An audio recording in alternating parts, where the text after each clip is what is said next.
Hey guys, SoCal Val here. You are listening to the Hitting the Turnbuckle podcast.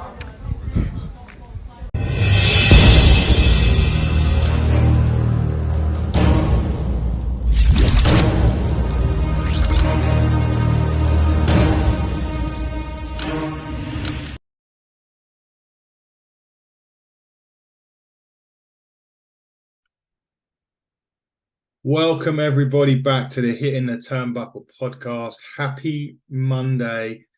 It's the word that I don't like to say. It's the worst word of the week. It's Monday, I know. Hopefully I can bring you some joy on Monday with the review of AEW Battle of the Belts that happened on Saturday after Collision. First things first, we want to say a big thank you to both Apex Wrestling and Progress Wrestling. Andy attended Apex Wrestling on Saturday. For all intents and purposes, from what he showed me, was a fantastic show. I had the very fortunate to be able to attend the Long Halloween from Progress Wrestling. It was insane. I had Spike Trevay in my lap. Literally in the opening few minutes. It was just a crazy night. Michael Myers was there. Jerry Bakewell was probably one of the best hosts in wrestling. He was brilliant. They had a great show, and so much so that we'll be back at the end of next month for Vendetta, which will have the Sanity, including Eric Young, will be at the Electric Ballroom in Camden. But just big thanks to Progress for the hospitality and for Apex Wrestling. But we're not here to talk about that today. No, sir. We are here to discuss AEW Battle of the Belts. Literally only 3 matches on the show. So again, a bit like the Rampage review, this won't take too long. The opening contest for this was a good friend that usually opens shows. Orange Cassidy defending his international championship against the winner of the triple threat match. As you recall, if you've watched the Rampage review, he beat John Silver, won the triple threat match to get through to take on Orange Cassidy at Battle of the Belts. A really good, solid show, this one. It was a heck of an opening match. It was very, very fast paced. And I think with this match, although Orange Cassidy did retain the title, there was times during that match where you thought, oh, Silver might do this. There was a little bit of believability about it, which I think sometimes when you see matches, when they get announced quite randomly and you look at the 2 competitors, you think, yeah, there's no way that so-and-so is dropping the title today. So I think although you kind of knew that Cassidy was winning this title, with retaining his title, at least the match had some believability about it. And there were certain aspects in that match where John Silver could have won the match. But the orange punch out of nowhere was the one that wins the match for Orange. I think what they're waiting for here is Orange Moxley again, which, if it was anything like Wrestle Dream, will be an absolute barn burner when that happens. And I'm sure that's what they're leading to. We know the reasons why this happened. John Moxley got injured, had to vacate. Well, he didn't have to vacate. He lost the title to Ray Phoenix, who in turn gets injured. And then Orange Cassidy wins the title back on the night that John Moxley was meant to win the title back, but didn't pass concussion protocol. So I think we're going to build up to Cassidy Moxley again. And I am not complaining about that one iota. That will be an outstanding match. But a really good, solid opener here on Battle of the Belts.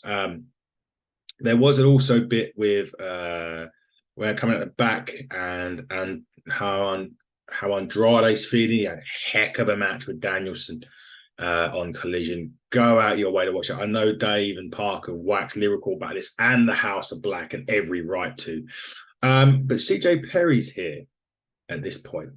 And CJ Perry says, with a bit of guidance, Andrade could become the biggest, the best, and even the most handsome. Make of that what you will. And he walks off and ponders it. Does Andrade need CJ Perry, or are they looking to put a feud between Miro and Andrade? Are they going to start that off? Because Miro took his frustrations out on Action Andretti last week. On Collision on Saturday. Again, the boys covered that. But very interesting with this. And is that going to start a feud between those two? I hope so, because their matches will be great, hard hitting. Miro against a strong style technician like Andrade should really prove to be a really good match if that's what they're going down. They did add another match to the card. Samoa Joe was defending his ROH title against Tony Nese. What do you think happened in this? it was a Samoa Joe squash. These matches are not too bad.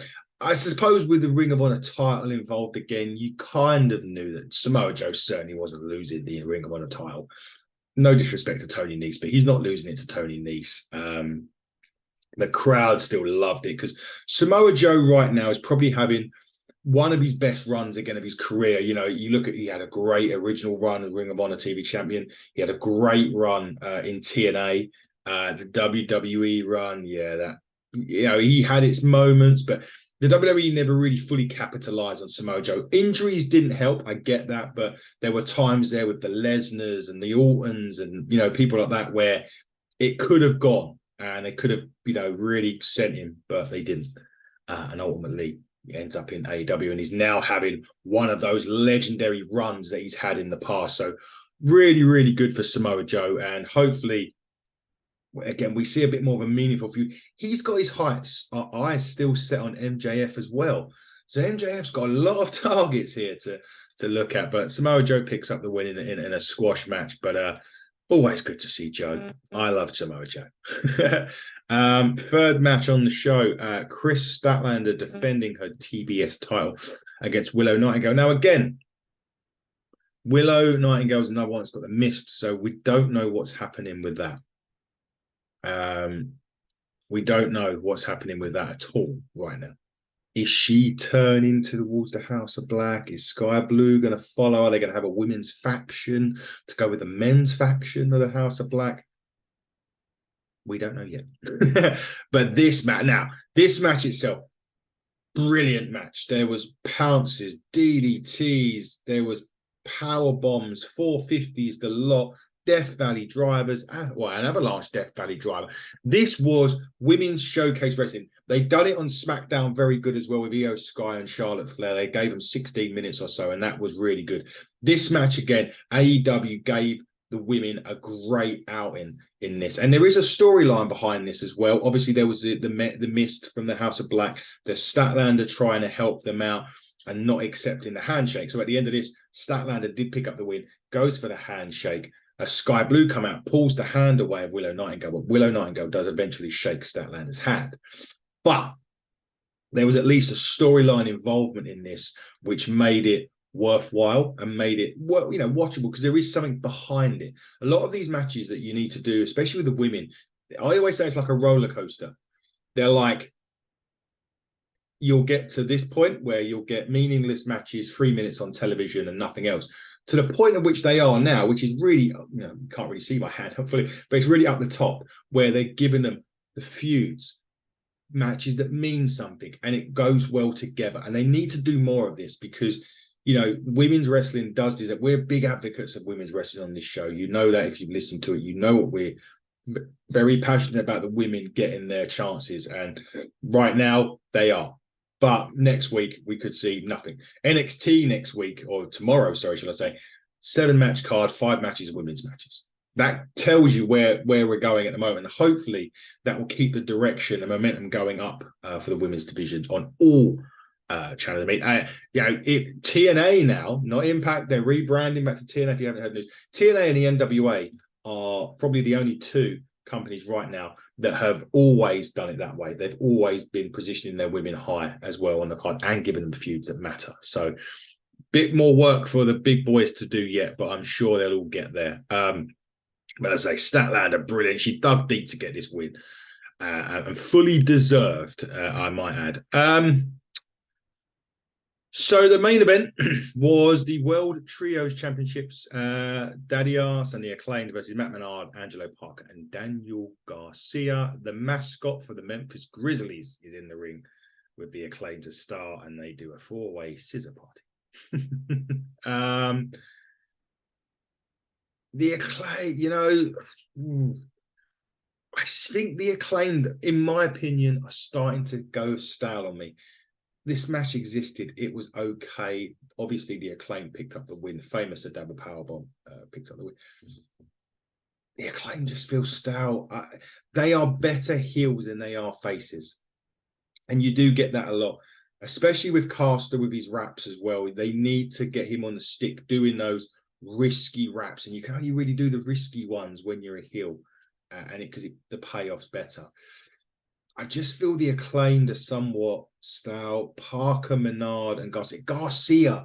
Garcia needs to, do you know where he needs to? Daniel Garcia needs to join the Don Callis family. Because Daniel Garcia on his own is, well, we spoke about Carl Fletcher on the Dynamite review and how good he is. Daniel Garcia is at that level, of the same level as Carl Fletcher. In fact, I would love to see a Daniel Garcia, Carl Fletcher one-on-one match. Why not?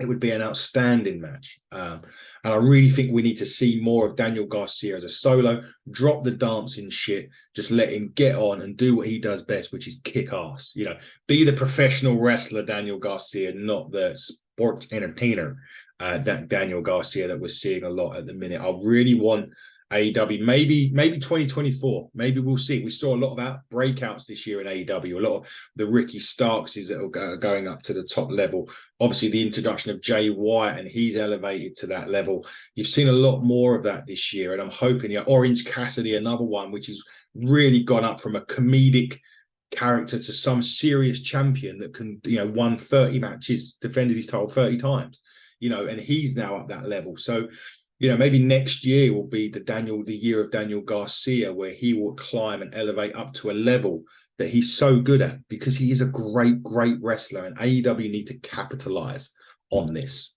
And really go and push Daniel Garcia as a single, or have him join the Don Callis family, like I've said. But guys, like I said, this was a whistle stop Battle of the Belts review show. We roll into Dynamite this week. We've got Raw coming up tonight. We've got NXT, Dynamite, SmackDown. Me and Andy have still got to sit down and do the SmackDown review. There's interviews this week. I'm sitting down with 1/3 of the Lana Austin Experience, L.A. Taylor. Yeah. Will sit down with me this coming Wednesday, and he's got a couple of interviews coming up this week as well. So we're going to be very busy on the show this week, as we always are. We're going to hopefully get another ringside view out this week as well.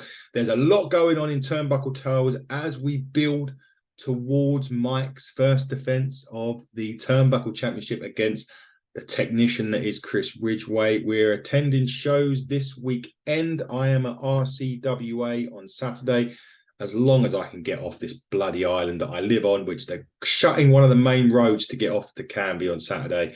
So I'm going to get to Raynham, hopefully, to see this show. It's going to be great.